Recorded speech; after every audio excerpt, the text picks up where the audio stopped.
It comes with months of preparation from both candidates. With events like these, candidates don't just walk on stage and start debating. News 8's Pauline Lee takes a closer look at what it takes to debate.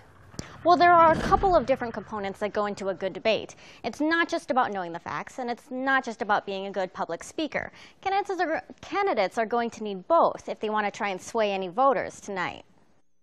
The stage is set in Denver for the first presidential debate. It's the first chance for voters to see and hear both candidates go head-to-head in their arguments for the White House. It's the most important part, yes. Mike Tolfson teaches public speaking at UWL. He says the key to swaying voters is in what each candidate says, and evidence is key. In terms of the actual arguments, I would say to provide substantial evidence for the claims they make and provide a clear distinction between themselves and the other candidate. Time will also be important. Tolfson says the less time a candidate can spend on making their arguments while still getting the point across and finding a memorable way to do it, the better. Particularly with the presidential debates, there's been a lot of talk in the last week or so about having zinger comments that as they sort of focus on the television format and having sound bites that will be carried on television or on internet sites. But having a good fact-based argument is only half the battle.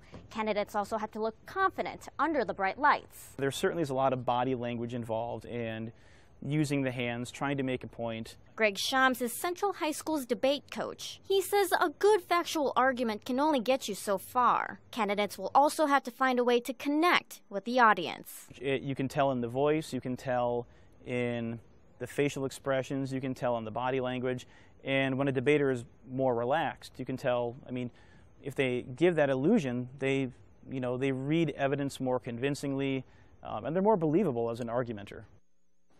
And also, if a candidate doesn't know the answer to a question, Central High School's debate coach tells me you always want to try to avoid making something up if you don't know.